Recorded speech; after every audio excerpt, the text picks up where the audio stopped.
Bright Tuty. Every student matters. Okay, so moving on to first topic. Until now, we learned about resources. We learned about different types of resources. Now we'll see why it is important to conserve the resources. So here we'll look at conservation of resources. Okay.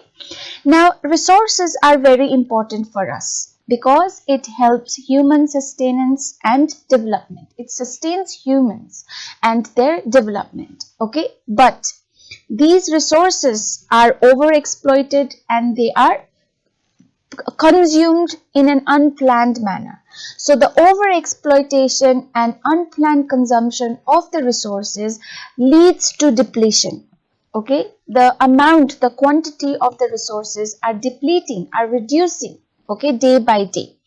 Now with the depletion, what happens? Socio-economic and environmental consequences appears. It damages the environment, it damages or it harms the society, it harms the economy in many ways. Okay, so the only solution that we have is for the adoption of resource conservation. We can only stop the overexploitation, unplanned consumption by adopting a resource conservation. The resource conservation helps us to manage and save resources for better use or for future use. Okay, it helps us better manage and save the resources. It also helps us to use the resource efficiently, okay, carefully, in a manner that is required. The use of resources should be such that only we should be able to use that amount of resource which we need, which is required. But oftentimes or most of the times, what do?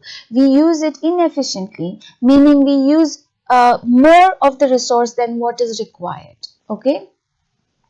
So conservation actually does not prohibit use of resources, but what it does, it emphasizes on proper planning. It emphasizes on judicious way to use the natural resources. So it only says that you make sure that you are managing the use of resource in such a way that it is planned and it is better for the future generation, that it is better for the proper management of the natural resources. Conservation does not mean completely ban from the use of natural resources. Okay.